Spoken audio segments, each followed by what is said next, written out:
Donc, on a dit que le nouveau CCAG de 2016, elle a apporté un certain nombre de nouveautés. Soit au niveau de la traçabilité, on a parlé de la traçabilité, le registre du marché, le cahier de chantier, l'encadrement du processus, l'ordre du service et l'avenant. On a parlé aussi du cadrage et de la délimitation des responsabilités des différents intervenants. Et il a amené aussi une nouveauté en ce qui concerne les textes, notamment les attachements, les clarifications, notamment en ce qui concerne les décomptes. Donc, on va voir maintenant ce changement au niveau des textes. Le paiement, le règlement de l'entreprise, suite à l'exécution, correspond à la réalisation des prestations convenues et réalisées par un ou plusieurs lots. C'est-à-dire ce qu'on appelle le service fait, ce qu'on appelle les travaux réellement exécutés.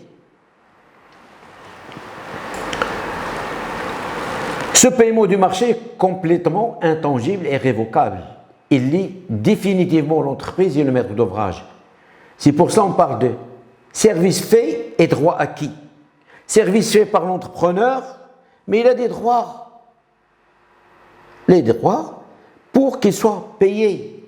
C'est pourquoi il faut être très vigilant sur la procédure d'élaboration des détachements, des décomptes provisoires, générales et définitifs et ses divers délais. Donc, tout ça, on va le voir maintenant.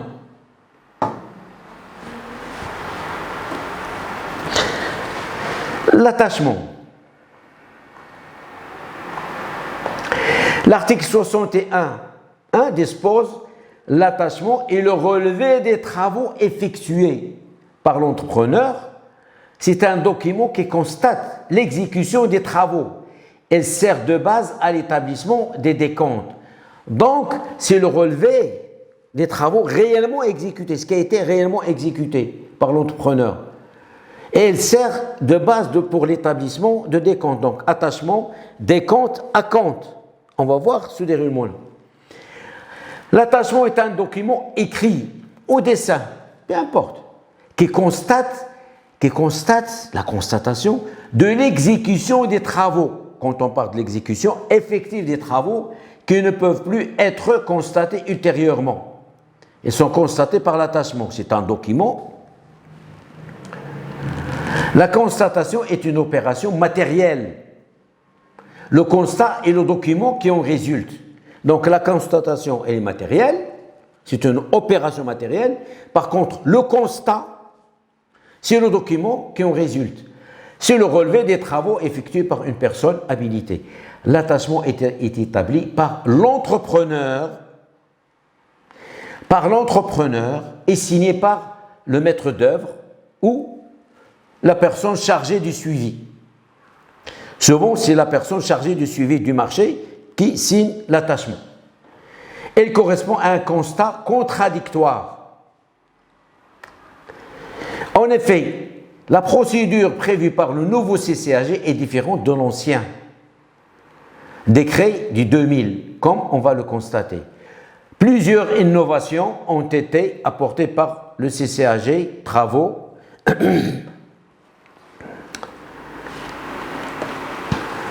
du 13 mai 2016. Attachement et situation. Avant, on parlait des situations, du relevé.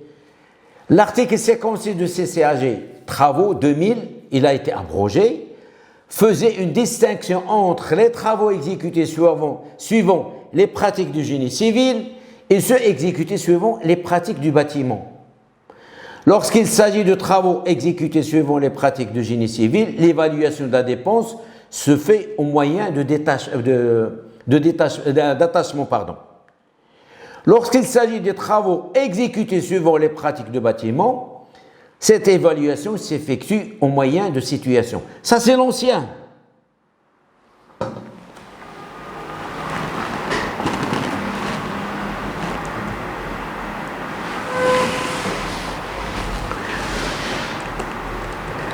Or, dans le nouveau CCAG, on a systématisé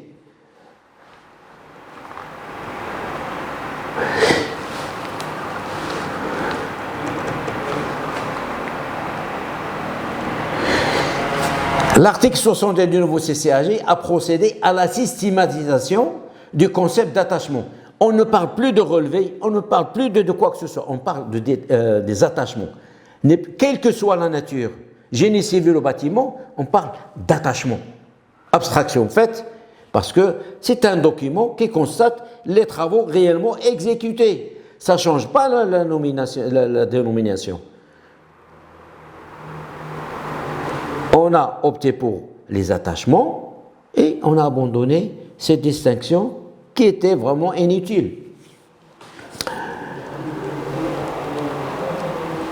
Donc, l'article 61 du nouveau CCAG a procédé à l'assistiment du concept d'attachement au lieu de relevé, situation et attachement. On ne parle plus ni de situation ni de relevé, on parle seulement d'attachement. Deuxième nouveauté, elle porte sur la personne qui procède aux mesures. L'ancien décret du 4 mai 2000, dans son article 56, dispose que les attachements sont pris au fur et à mesure de l'avancement des travaux par l'agent chargé par le maître d'ouvrage de la surveillance. Donc avant, c'était cette personne qui se charge de l'établissement de ces attachements. Or, l'article 61 du nouveau CCAG du 13 mai indique clairement que les attachements sont établis par l'entrepreneur. Avant, c'était l'agent chargé par le maître d'ouvrage, actuellement, par l'entrepreneur. C'est lui qui établit au fur et à mesure de l'avancement des travaux. Les attachements comprennent, s'il y a lieu, pour chaque ouvrage et partie d'ouvrage, les numéros de poste, du bordereau, du prix d'état estimatif et sont décomptés en 3 parties. Travaux terminés, travaux non terminés et approvisionnement.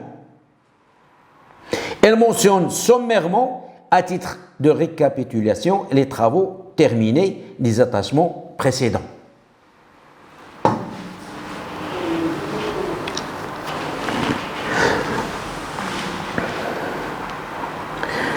Comment se présentent les attachements? Ce n'est plus le maître d'ouvrage qui présente les attachements à l'entrepreneur pour acceptation, comme c'était le cas sous l'égide du CCAG. Je le répète parce qu'il y a un changement notable, mais c'est l'entrepreneur qui est remis contre-accusé de réception au maître d'ouvrage. Donc, l'entrepreneur et le titulaire du marché constatent, établit et le remettent contre-accusé de réception au maître d'ouvrage. En effet, les attachements sont remis contre-accusé de réception au maître d'ouvrage qui les fait vérifier et signer par l'agent chargé du suivi de l'exécution du marché et par le maître d'œuvre, le cas échéant. Or, dans le CCAG 2000, on a dit que les attachements sont présentés pour acceptation à l'entrepreneur. Maintenant, c'est l'entrepreneur qui les présente pour acceptation au maître d'ouvrage. Ça change tout. La constatation est une opération matérielle, le constat et le document qui en résultent. On a dit ça. La constatation contradictoire faite pour la sauvegarde des droits éventuels de l'une ou de l'autre partie. Voilà ce que j'ai constaté en tant qu'entrepreneur, mais voilà ce que je constate, moi, en tant que maître d'ouvrage. Ne préjuge pas l'existence de ces droits. Elles ne peuvent porter que sur l'appréciation des responsabilités. C'est vrai, j'ai constaté, mais on va voir la responsabilité des uns et des autres. La personne chargée du suivi du marché vérifie et signe les attachements, ainsi que le maître d'œuvre qui peut éventuellement procéder à la vérification, à la signature des attachements. Lorsque les ouvrages seront ultérieurement cachés ou inaccessibles, c'est très très important, et que les quantités exécutées y afférentes ne seront plus susceptibles de vérification, l'entrepreneur doit en assurer le relevé contradictoirement avec l'agent chargé du suivi de l'exécution du marché et le maître d'œuvre, le cas échéant. C'est-à-dire quand il s'agit des constructions cachées. Dans ce cas-là, ce n'est pas elle établit le présent, non. Ils ont fait contradictoirement dans la mesure où on ne peut pas voir le contenu. Ça, surtout pour le dallage.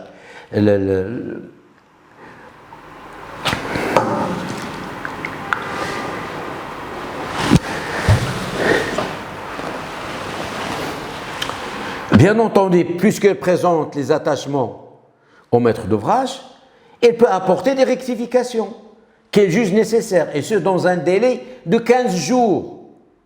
Les rectifications demandées par le maître d'ouvrage doivent faire l'objet d'un seul envoi, c'est-à-dire il constate tout ce qu'il faut constater, et un seul envoi, c'est-à-dire ce n'est pas une cascade, et je l'envoie, non. Un seul envoi, ni plus ni moins. Et dans un délai de 15 jours, à partir du moment où elle a signé l'accusé de réception, elle a 15 jours pour retourner. Sinon, elles sont considérées comme acceptées.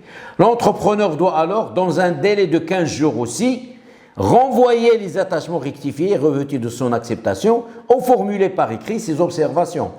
Passé ce délai, ces attachements rectifiés sont censés être acceptés par l'entrepreneur. Si l'entrepreneur, par exemple, ne répond pas dans les 15 jours, elles sont considérées comme acceptées et que les rectifications apportées par le maître d'ouvrage sont définitives.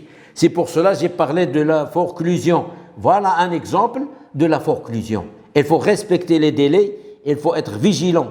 Et surtout, cette phrase « censée être acceptée », quand on parle de censé être accepté, cela, vous n'avez plus le droit de rectifier, de présenter quoi que ce soit. Elle met fin à l'opération des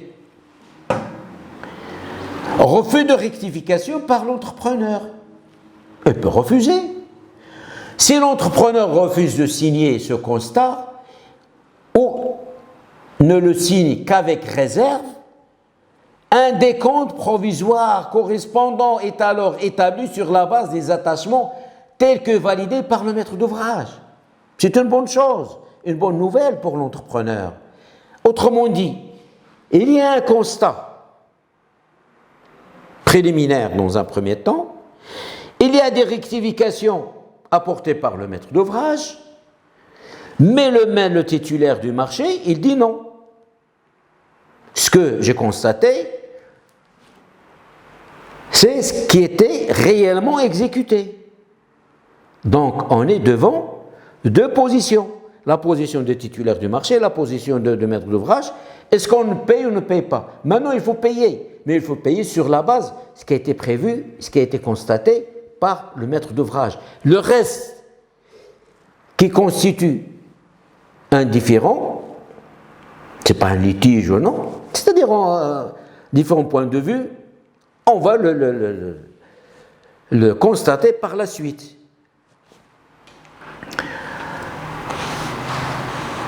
Toutefois, pour la partie des attachements contestés, l'entrepreneur doit établir une réclamation. Il envoie une réclamation selon les dispositions des articles 79 à 83 du CCAG, décrivant la nature du différend, les conséquences sur le délai d'exécution ou sur les prix à laquelle il joint un mémoire de ses revendications. La réclamation est adressée au maître d'ouvrage par lettre recommandée avec accusé de réception et toujours dans le délai.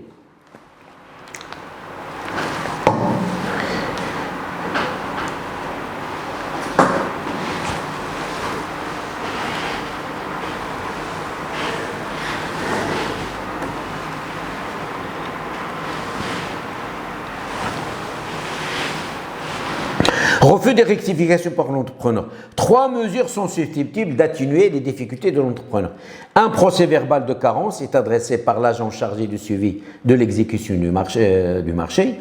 Un décompte est établi sur la base des attachements tels que validés par le maître d'ouvrage. Le maître d'ouvrage dispose de 30 jours à compter de la date de la remise des attachements, soit pour donner son accord, soit de présenter des attachements rectifiés. Passé ce délai, ces attachements sont réputés être acceptés par le maître d'ouvrage. Donc le maître d'ouvrage, il faut qu'il soit vigilant après le délai de 30 jours.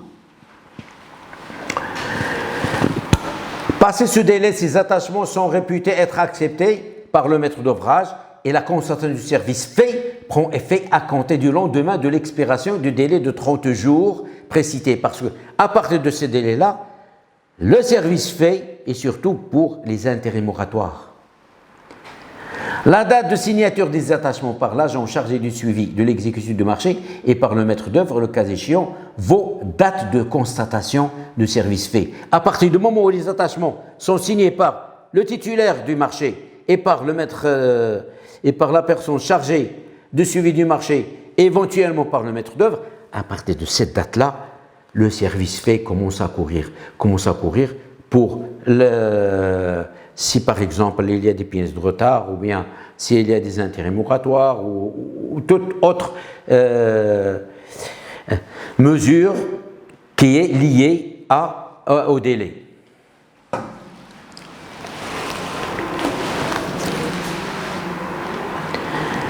Donc, l'établissement de l'attachement. L'établissement de l'attachement, une fois qu'il est signé, il découle sur quoi? Sur l'établissement d'un décompte. Un décompte provisoire. Le décompte provisoire correspond et est établi sur la base des attachements tels que validés par le maître d'ouvrage. Une copie est communiquée à l'entrepreneur. Donc on communique une copie quand même du décompte. L'agent chargé du suivi de l'exécution du marché dresse chaque fois qu'il est nécessaire et au moins une fois par mois, à partir des attachements, un décompte provisoire. En cas de contestation des attachements, on établit un décompte selon les constatations du maître d'ouvrage dans un premier temps, comme on l'a dit tout à l'heure. Mais si par exemple on trouve que le titulaire du marché est la raison, cette partie-là qui fait l'objet de différend, on le reprend dans le décompte numéro 2. On calcule le décompte numéro 1, on enlève ce qui a été payé et on le paye ce qui reste du premier décompte plus le montant de décompte numéro 2.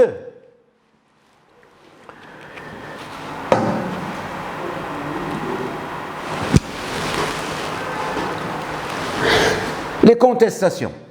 Les attachements avec les rectifications du maître d'ouvrage sont remis à l'entrepreneur qui doit alors, dans un délai de 15 jours, renvoyer les attachements rectifiés revêtus des acceptations, de formuler par écrit ses observations.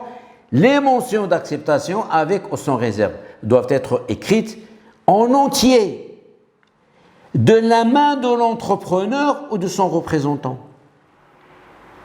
C'est-à-dire manuellement, lu et approuvé à la main et non pas par un cachet ou bien à la main.